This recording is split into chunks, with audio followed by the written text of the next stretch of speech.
Hi friends, അസ്സലാമു അലൈക്കും. ഇന്ന് ഞാൻ ഇവിടെ ഉണ്ടാക്കാൻ പോകുന്നത് ഹെർബൽ ചിക്കനാണ്. ഇതിപ്പോൾ എൻ്റെതായ മസാല വെച്ചിട്ടാണ് ഞാൻ ഉണ്ടാക്കുന്നത്. എനിക്ക് തോന്നിയിട്ടുള്ള കുറച്ച് ഇൻഗ്രീഡിയൻസ് ഒക്കെയാണ് ഞാനിതിൽ ചേർത്തിട്ടുള്ളത്. അപ്പോൾ നിങ്ങൾക്ക് ഈ ഇൻഗ്രീഡിയൻസ് വെച്ചിട്ട് ഉണ്ടാക്കുന്നുണ്ടെങ്കിൽ ഇത് തന്നെ വെച്ചിട്ട് ഉണ്ടാക്കാം. അല്ലാണ്ട് നിങ്ങൾക്ക് ഇതിന് ഒഴിവാക്കാനുള്ളത് ഒഴിവാക്കാം. നിങ്ങളതായിട്ടുള്ള എന്തെങ്കിലും ഇൻഗ്രീഡിയൻസ് ചേർക്കാനുണ്ടെങ്കിൽ ഇതിലേക്ക് ചേർക്കാം. അങ്ങനെ നിങ്ങളുടെ ഇഷ്ടത്തിനനുസരിച്ചുള്ള മസാല വെച്ചിട്ട് നിങ്ങൾക്ക് ഉണ്ടാക്കാം. ഇതിലൊട്ട് ഓയിലൊന്നും ചേർക്കുന്നില്ല. ഈ ഒരു മസാല തന്നെ നല്ല ടേസ്റ്റാണ് ഇത് കഴിക്കാനായിട്ട്. ഇത് നല്ലൊരു ഇൻഗ്രീഡിയൻസ് തന്നെയാണ്. അപ്പോൾ നിങ്ങൾക്ക് മാറ്റം വരുത്തുന്നുണ്ടെങ്കിൽ നിങ്ങൾക്ക് നിങ്ങളതായിട്ടുള്ള രീതിയിൽ ഉണ്ടാക്കാം. നമ്മൾ മണ്ണിൽ പൊതിഞ്ഞെടുത്തിട്ട് ചുട്ടെടുക്കുകയാണ് ചെയ്യുന്നത്. ഇനി നമുക്കിതെങ്ങനെ ഉണ്ടാക്കുന്നത്, ഇതിനെന്തൊക്കെ സാധനങ്ങൾ വേണം നോക്കാം. 2 ഏലക്കായ്, 3 കറാമ്പ്, ഒരു ചെറിയ കഷ്ണം പട്ട, ഒരു ചെറിയ കഷ്ണം ജാതിക്ക, 1 ടേബിൾ സ്പൂൺ കുരുമുളക്, 1 ടീസ്പൂൺ ചെറിയ ജീരകം, 1 ടീസ്പൂൺ പെരുംജീരകം, 1 ടീസ്പൂൺ സാജീരകം, 1/4 ടീസ്പൂൺ കരിഞ്ജീരകം, 1 ടീസ്പൂൺ അയമോദകം, 1/4 ടീസ്പൂൺ ഉലുവ, 1 വെളുത്തുള്ളി ഫുള്ളായിട്ട്, 1 കഷ്ണം ഇഞ്ചി, 1 ജാതി പത്രി, കഷ്ണം തക്കോലം, 2 തണ്ട് കറിവേപ്പില. ചെറിയ ഉള്ളി ആണെങ്കിൽ ഒരു 3 എണ്ണം എടുക്കാം. ചെറിയ ഉള്ളി ഇല്ലെങ്കിൽ 1 കഷ്ണം വലിയ ഉള്ളി എടുക്കാം. 1 ചെറുനാരങ്ങയുടെ നീര്, 1/4 ടീസ്പൂൺ മഞ്ഞൾപ്പൊടി, ആവശ്യത്തിന് ഉപ്പ്, 1 പച്ചമുളക് നിങ്ങൾക്ക് പച്ചമുളകിന് പകരം കാന്താരി മുളക് ചേർക്കാം. 3 or 4 തുളസിയില, 2 തണ്ട് പുതിനയില, അരപ്പിടി മല്ലിയില, 1 ടീസ്പൂൺ ചുക്കുപൊടി, 1 ടേബിൾ സ്പൂൺ മുളക് പൊടി, 1 ടേബിൾ സ്പൂൺ മല്ലിപ്പൊടി. ഇത്രയും സാധനങ്ങളാണ് ഞാനിപ്പോൾ ഇതിലേക്ക് എടുത്തിട്ടുള്ളത്. ഇത് നമുക്കൊന്ന് അരച്ച് നല്ല പേസ്റ്റ് പോലെ ആക്കിയെടുക്കാം. ഞാനിപ്പോൾ ഇവിടെ ഒരു ചെറിയ ചിക്കനാണ് എടുത്തിട്ടുള്ളത്. ഇത് 1 മണിക്കൂർ മഞ്ഞൾ വെള്ളത്തിൽ ഇട്ട് വെച്ച ചിക്കനാണ്. അപ്പോൾ ഇതിനെ വരഞ്ഞു കൊടുക്കാം. ഇത് വരഞ്ഞു കൊടുത്തിട്ട് നമുക്ക് ഇതിലേക്ക് മസാല തേച്ച് പിടിപ്പിക്കാം. ഇപ്പോൾ ഇത് വരഞ്ഞു കൊടുത്തിട്ടുണ്ട്. ഇതിലേക്ക് നമുക്ക് മസാല തേച്ച് കൊടുക്കാം.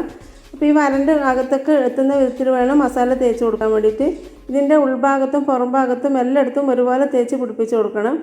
ഞാൻ വാഴയിലൻ്റെ അകത്ത് വെച്ചിട്ടാണ് ഞാൻ തേച്ച് കൊടുക്കുന്നത്. അപ്പോൾ നമ്മൾ ഈ വാഴയിലൻ്റെ അകത്ത് തന്നെ പൊതിഞ്ഞെടുക്കുന്നത് കൊണ്ടാണ് വാഴയിലയിൽ വെച്ചിട്ട് തന്നെ മസാല തേച്ച് കൊടുക്കുന്നത്. വാഴയില വാട്ടിയിട്ട് വേണം എടുക്കാൻ. എന്നാൽ മാത്രമേ നമുക്കിത് പൊതിഞ്ഞെടുക്കാൻ പറ്റുള്ളൂ, അല്ലെങ്കിൽ ഇല കീറിപ്പോവും.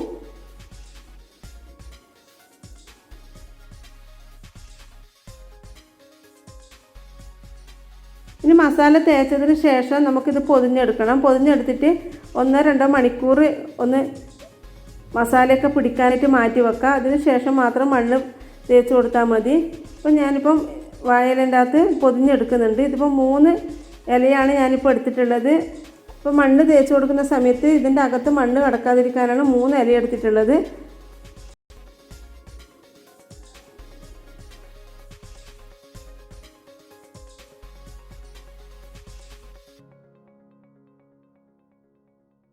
ഇത് പൊതിഞ്ഞതിന് ശേഷം വാഴയിലൻ്റെ നാര് തന്നെ വെച്ച് കൊടുത്തിട്ടാണ് കെട്ടിക്കൊടുക്കുന്നത്. അപ്പോൾ ഇത് കെട്ടി വെച്ചിട്ടുണ്ട്. ഇതിപ്പോൾ നമുക്ക് ഇതിലേക്ക് മണ്ണ് തേച്ച് പിടിപ്പിച്ച് കൊടുക്കാം. ഇതെല്ലാ ഭാഗത്തും എത്തുന്ന വിധത്തിൽ വേണം മണ്ണ് തേച്ച് പിടിപ്പിച്ച് കൊടുക്കാൻ വേണ്ടിയിട്ട്. ഇതെല്ലായിടത്തും കവർ ചെയ്യണം. ഇതിൻ്റെ ഇലയൊന്നും പുറത്ത് കാണാത്ത വിധത്തിൽ വേണം കവർ ചെയ്യാൻ വേണ്ടിയിട്ട്. ഇത് കവർ ചെയ്തതിന് ശേഷം നമുക്ക് കനലിൽ വെച്ചിട്ട് ചുട്ടെടുക്കാം. ഞാനിതിപ്പോൾ ഇവിടെ ഒരു ഗ്രില്ലിൻ്റെ മേലാണ് വെച്ച് കൊടുത്തിട്ടുള്ളത്. ഇതൊരു സൈഡ് വേവിക്കാനായിട്ട് 45 മിനിറ്റാണ് എടുത്തിട്ടുള്ളത്. അതുപോലെ തന്നെ അടുത്ത സൈഡ് 45 മിനിറ്റ് തന്നെ വേവിച്ചെടുക്കണം. ഇത് ചെറിയ ചിക്കൻ ആയതുകൊണ്ടാണ് 45 മിനിറ്റ്. വലിയ ചിക്കൻ ആണെങ്കിൽ 1 മണിക്കൂർ വേണ്ടി വരും. നമ്മളെ ചിക്കൻ റെഡിയായി. ഇത് പുറമൊക്കെ നല്ലപോലെ കരിഞ്ഞിട്ടുണ്ട്. ഇത് നമുക്ക് കനലിൽ നിന്ന് മാറ്റിയിട്ട് പൊട്ടിച്ച് നോക്കാം. ഇതിൻ്റെ പുറത്തുണ്ടായ മണ്ണൊക്കെ പൊട്ടിച്ച് കൊടുത്തിട്ടുണ്ട്. നമുക്ക് ഈ ഇലയൊന്ന് പൊളിച്ച് നോക്കാം. അപ്പോൾ ഇലയൊക്കെ നല്ലപോലെ കരിഞ്ഞിട്ടുണ്ട്. അപ്പോൾ ഇതിൻ്റെ ഉള്ളിലുള്ള ഇലയൊന്നും ആവില്ല, പുറത്തുള്ള ഇല മാത്രമേ കരിയൂ. ഉള്ളിലത്തെ ഇലക്കൊന്നും പറ്റില്ല. അപ്പോൾ നമുക്കിത് ശരിക്കൊന്ന് പൊളിച്ച് നോക്കാം. നിങ്ങൾ ആദ്യമായിട്ടാണ് എൻ്റെ ചാനൽ കാണുന്നതെങ്കിൽ സബ്സ്ക്രൈബ് ചെയ്യാത്തവരുണ്ടെങ്കിൽ സബ്സ്ക്രൈബ് ചെയ്യുക. നിങ്ങൾക്ക് ഈ വീഡിയോ ഇഷ്ടമായിട്ടുണ്ടെങ്കിൽ ഷെയർ ചെയ്യാനും ലൈക്ക് ചെയ്യാനും മറക്കരുത്.